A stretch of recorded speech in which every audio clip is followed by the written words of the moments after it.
waaw bis bi tey moom la ñuy tuddee 72 heures ISEP de Thiès mooy ñetti fan yoo xam ni dañ ko jagleel ñi nga xam ni ñooy jàng ci biir ISEP de Thiès ñetti fan yi seen fan la ñoom ñooy defar programme bi ñooy invité ñi ñu war a invité ñooy décider parrains yi ñooy defar lépp daal seen journée la daal. donc ren depuis juróom-ñaari at ñu koy def ren nag ñoom dañoo jël comme parrain monsieur Charles Émile Ciss mi nga xam ni mooy directeur de la solde ci ministère bi ñuy tuddee ministère des finances et du budget ñu tànn ko pour mu nekk seen parrain ñu koy rafetlu ndaxte nit koo xam ni la jar naa roy ndax suñuy wax parrain mooy ki nga xam ni da koo tànn pour bëgg koo roy donc ñuy koy remercier di ko gërëm ci li mu accepté li mu nangu ñëw nekk parrain wu journée yi. ñetti fan yi nag comme li ñu wax dafa am ay yëngu-yëngu yu bari yoo xam ni day am jeudi vendredi ak samedi donc dafa am ay activités yoo xam ni ay activités sportives la tàngal yaram. ay activité culturelle ak activité scientifique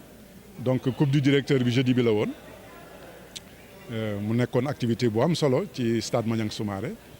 démb moo doon deuxième journée bi moo doon activité scientifique yi maanaam day am benn conférence am ñu xarañ ñu ñëw di leen wax ci formation professionnelle nan la amee njëriñ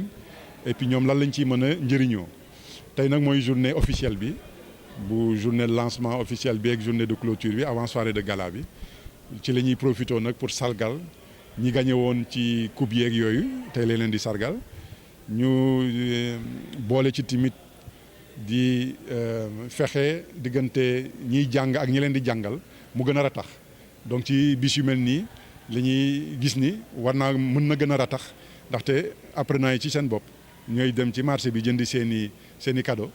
pour ñëw sargal ñi leen di jàngal xam nga loolu dafa am solo ci biir espace boo xam ne dañ ciy jàngale. loolu day tax day wàññi sax xuloo beeg xëccoo bi diggante ñiy jàng ak ñiy jàngale. xam nga ISEP Thiès benn école la boo xam ni gouvernement Sénégal moo ko jiite du école privée maanaam école publique la te école publique ñun ñi ngi dépendre suñuy wax techniquement maanaam lépp lu jëm ci mbirum xarala ak mbirum administration ñi ngi dépendre ci ministère bu tudd ministère enseignement supérieur recherche innovation waaye lépp lu jëm ci mbirum koppar ñi ngi dépendre ci ministère des finances et du budget. donc ministère boobu at bu ne mooy génnee budget bi mu ñu war a jox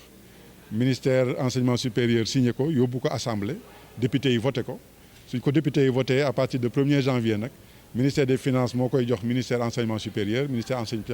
jébbal ñu ko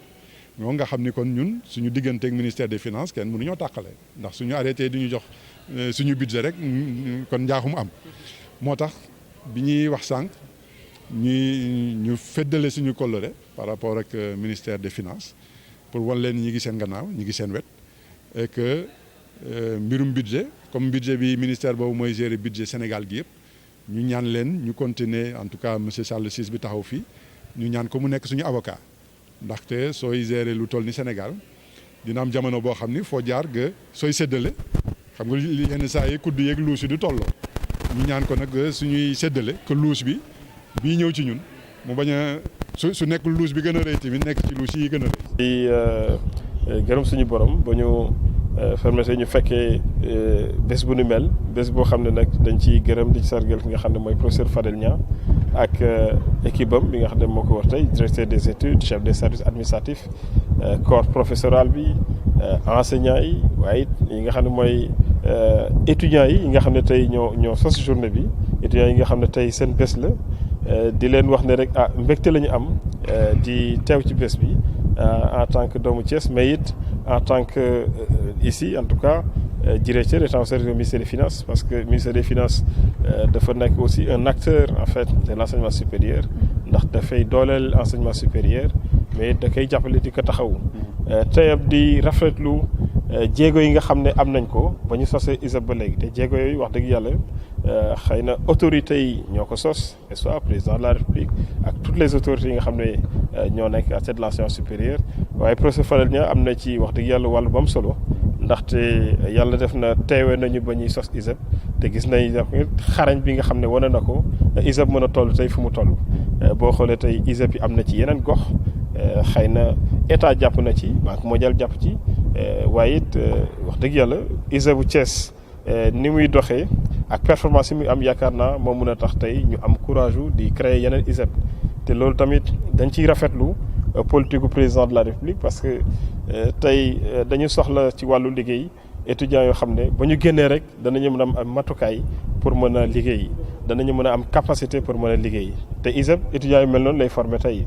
te loolu dafa nekk loo xam ne wax dëgg yàlla am solo surtout nag ci wàllu Thiès fii boo ñu nee Thiès dañu naan raay te raay dafa am solo tey yaakaar naa projet yoo xam ne projet yi am solo la yoo xam ne tey président sos na ko boo xoolee TER boo xoolee n'est-ce pas chemin de fer Dakar Bamako ak yeneen nekk na loo xam ne wax dëgg yàlla ISEP étudiants yi muy formé xëy na dinañ ci am rôle boo xam ne dinañ ko ci jouer ak ci yeneen wàllu informatique wàllu tourisme wax dëgg yàlla nekk na loo xam ne rafetlu nañ ko te dañuy gaal di gën a ñaax étudiants yi